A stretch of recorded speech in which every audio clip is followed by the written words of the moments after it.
Guys, it's Jen. This is another Jen is Zen episode of Reframing Me. In these quick bits, I like to give you something to reflect on as you continue on your reframing journey. So today, I hope you'll take a few minutes to meditate on or journal about this. And it's a special one because it's a bit of a choose your own adventure. What would you do or stop doing if you were a more confident person? So I guess you can decide how you feel today.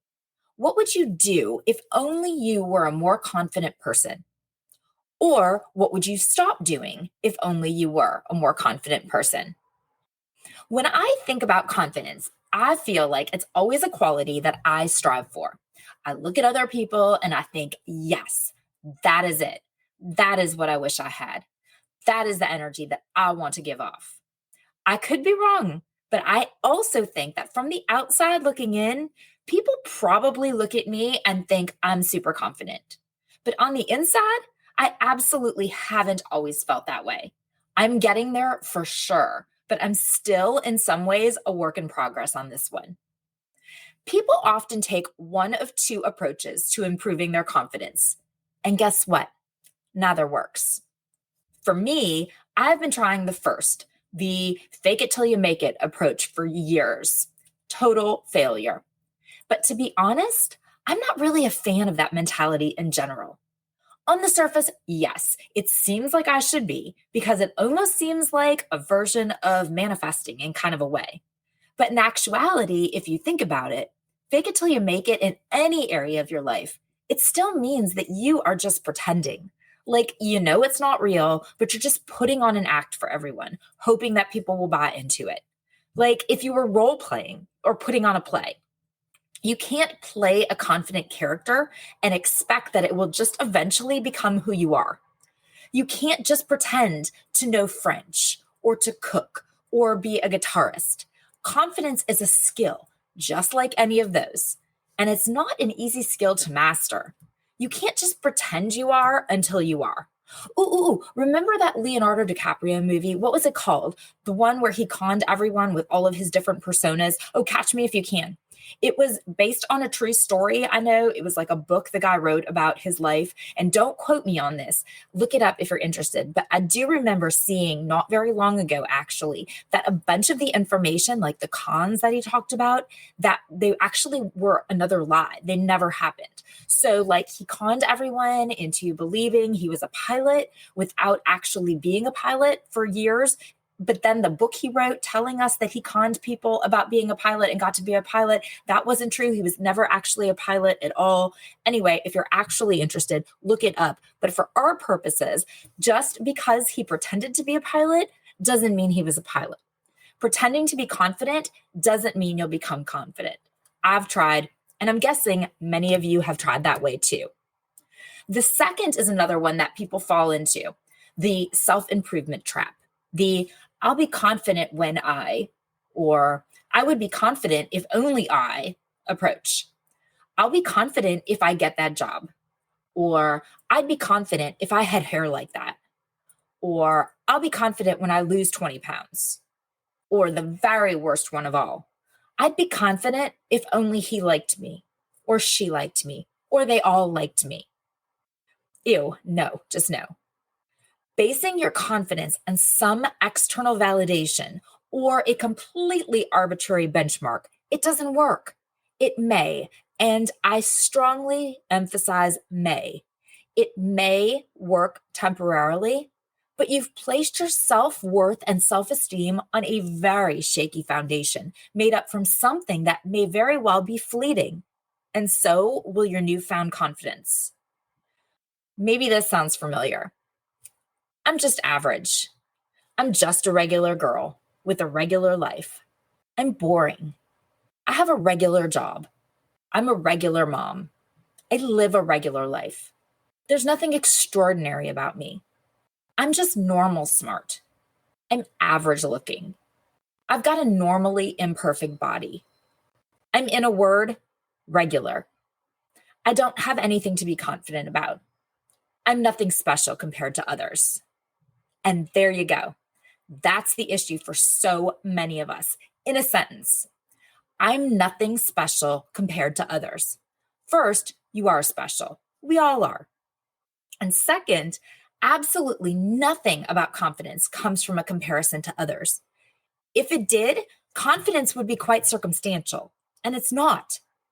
Confidence is an energy that you give off, regardless of the situation or the people you're with or what you're wearing or how your hair looks or if you're wearing your glasses.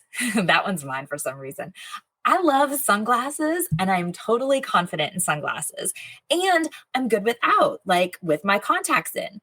When I put on my glasses for some reason, no matter how cute my glasses are, because it's not like, oh, just get cuter glasses. No, I have. It doesn't matter. It's not the glasses. For some reason, it's me in the glasses. Nothing drops my confidence down faster than putting on my damn glasses, which is why I'm currently only wearing one contact lens. I would literally rather have a headache from straining my eye all day than wearing my glasses outside. Anyway, confidence is the energy that you give off, even when you're wearing your glasses.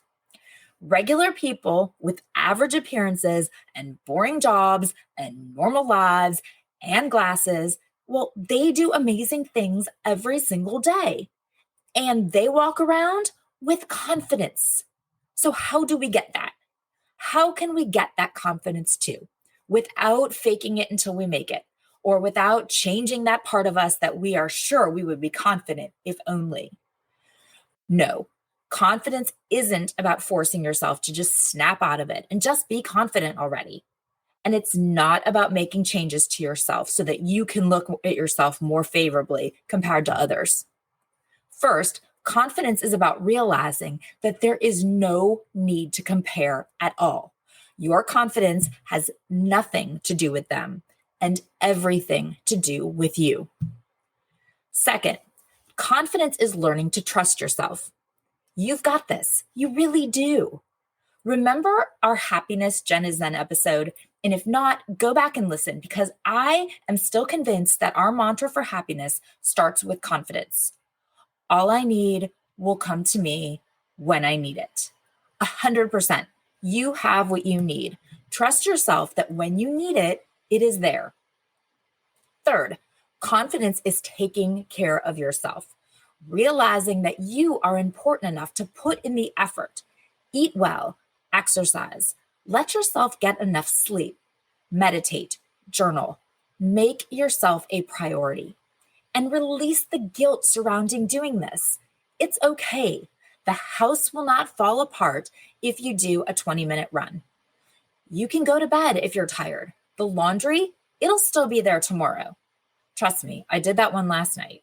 I was way too tired after going to soccer and lacrosse games in the evening, and I decided that it was more important for me to go to bed than it was to fold laundry. And guess what? Everyone managed to dig through the clean laundry baskets and find something to wear. The world didn't end. And yes, unfortunately, it was still all there today. Take the time for you to reflect, to journal, to meditate. You are a priority.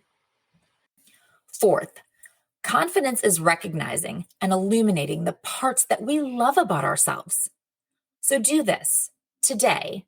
Do it right now if you know you won't go back later. Pause me. I'm okay with that. I'll wait, just like the laundry. What is one thing that you like about your outside? The way that you look or appear to others. And if you have more, fantastic. You should have tons. You're beautiful. I love that. But today, just pick one. And no, it doesn't mean that you don't love the other parts. It just means that I want you to think about one thing. Do you like your eyes, or your hair, or your skin, or your height? Maybe you have nice hands or fingernails. Maybe you have cute feet or nice legs. Do you like your small boobs or your big boobs?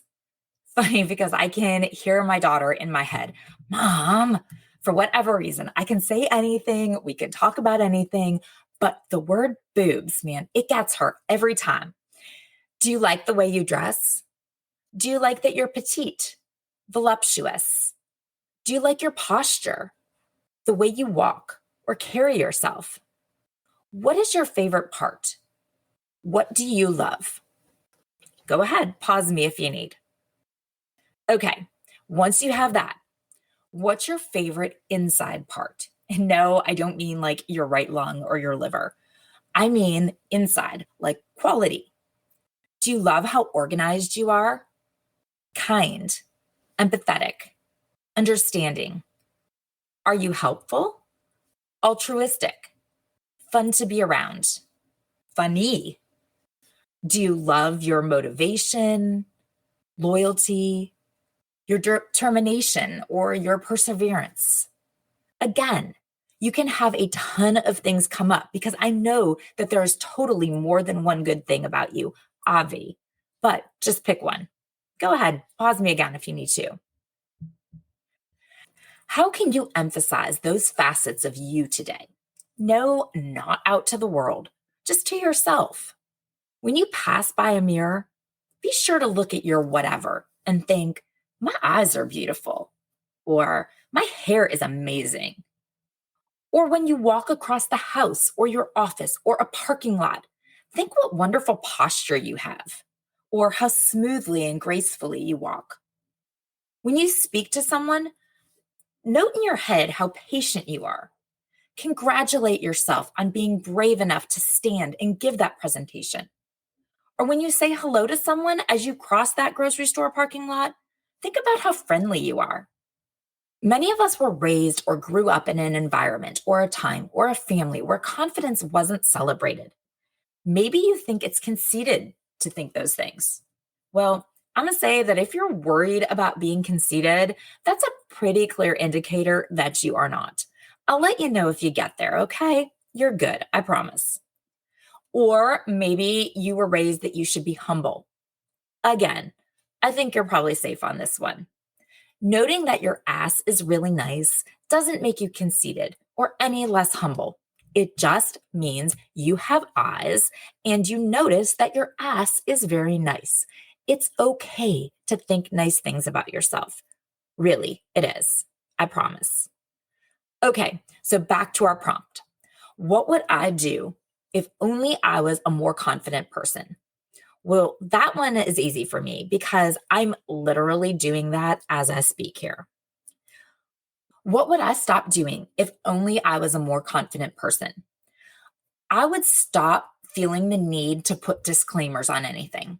Or I guess I would stop putting disclaimers on things that I say just in case someone out there thinks differently. I always seem to want to proactively remove the opportunity for someone to say that they disagree with me. Because really, what is someone disagreeing other than just another way to say, what you just said does not please me?